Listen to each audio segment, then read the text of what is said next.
Congressman, thanks so much for being with us. What's your reaction to this story? And if you could, I know, when you look at something like this, we're all wondering, well, where was the biggest mistake made that turned this into a tumultuous problem? What would you say the mistake was? Yeah.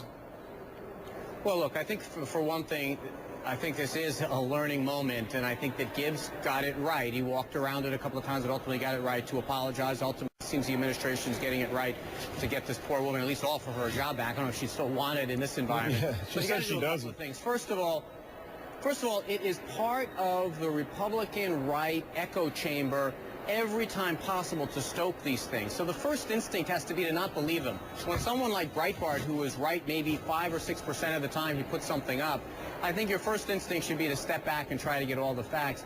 But it's very easy to say, if CNN hadn't done that interview with her yesterday, I don't know if we still would have gotten to the bottom of this. It's very easy to take these momentary blips on the internet and start to react to them. We all did it. The NAACP did it. I think the bottom line here is we have to learn from this, that we can't judge someone on one sentence out of one speech in a lifetime of work. And maybe if that's the takeaway, we'll be better off both in the politics business and the media business when we're done. But to be fair, by the way, to my colleagues and my friends at Fox News, the whole network isn't like that.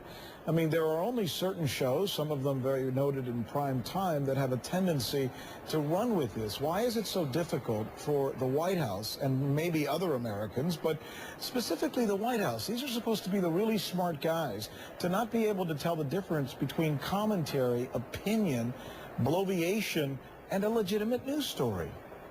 David? Well, I'm sorry. Go ahead. Go ahead, Congressman, please. Well, let me just say this. First of all, you haven't been watching Fox News as much as I have then. If you think that they don't bleed stories like this into their news coverage and treat them as big news stories every single day, they treated this one like a very big, almost an expose-level news story.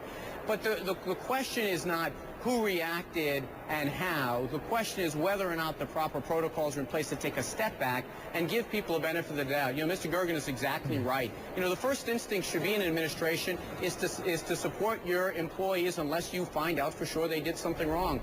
And in this case, if they would have taken a little bit deep breath, I think we wouldn't have walked into this problem. But we are in that echo chamber in my line of work. I have to tell you something. It doesn't take long for something to blow up. David Gergen.